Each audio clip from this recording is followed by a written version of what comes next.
Hey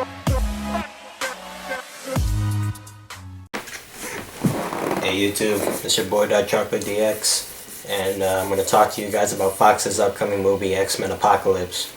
Now, the final trailer just dropped about a week ago, so I'm pretty late on this, but I've had a lot of stuff going on, but here we are. So, the first thing I want to talk about is Apocalypse himself. I'm okay with the way he looks. I don't really have a problem with that. I think Oscar Isaac, I think that's his name, does a pretty good Apocalypse voice. It sounds a little cliche, but, you know, what else can you expect? I'm more concerned about what they're going to do with his origins, because since Days of Future Past essentially hit the reset button on the X-Men universe, they could do one or two things. They could either say that Apocalypse did indeed exist in the original trilogy, and they just never brought him up for some reason, or they could somehow say that Days of Future Past somehow altered the timeline and led to his awakening, which would be pretty typical because the only difference is that Mystique didn't kill Trask. So I don't know how they're going to go about that.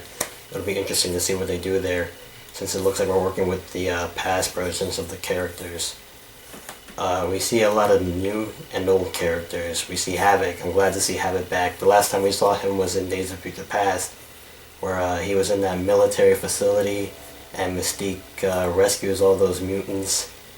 In that scene, he demonstrates that he has better control over his powers. He like blasted this guy with just one hand, so I'm really excited to see like Havoc really let loose in this movie.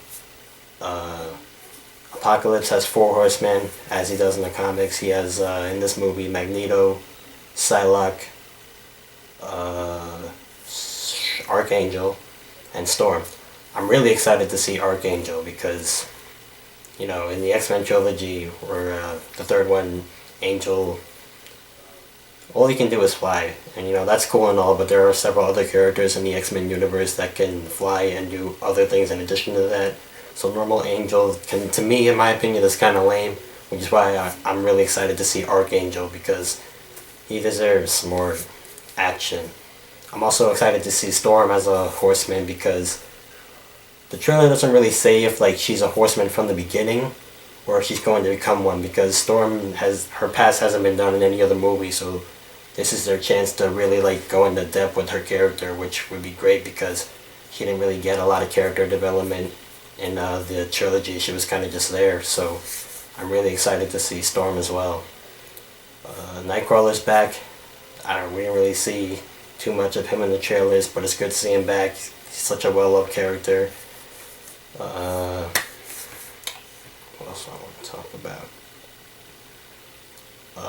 Let's talk about Mystique. So, it looks like Mystique is going to be a center character in this movie. To me, I don't really like Jennifer Lawrence as Mystique, to be honest, because like I don't really think that she's so different from the comic book version. Not that I have a problem with, you know, like the movie versions being different than the comic book versions, because I feel that the writer has the right to make his own interpretation of these characters. So I'm not that guy in the movie theater that's just sitting there pointing out everything that's not accurate to the comics. But I don't know, there's just something about, she seems so much weaker to me.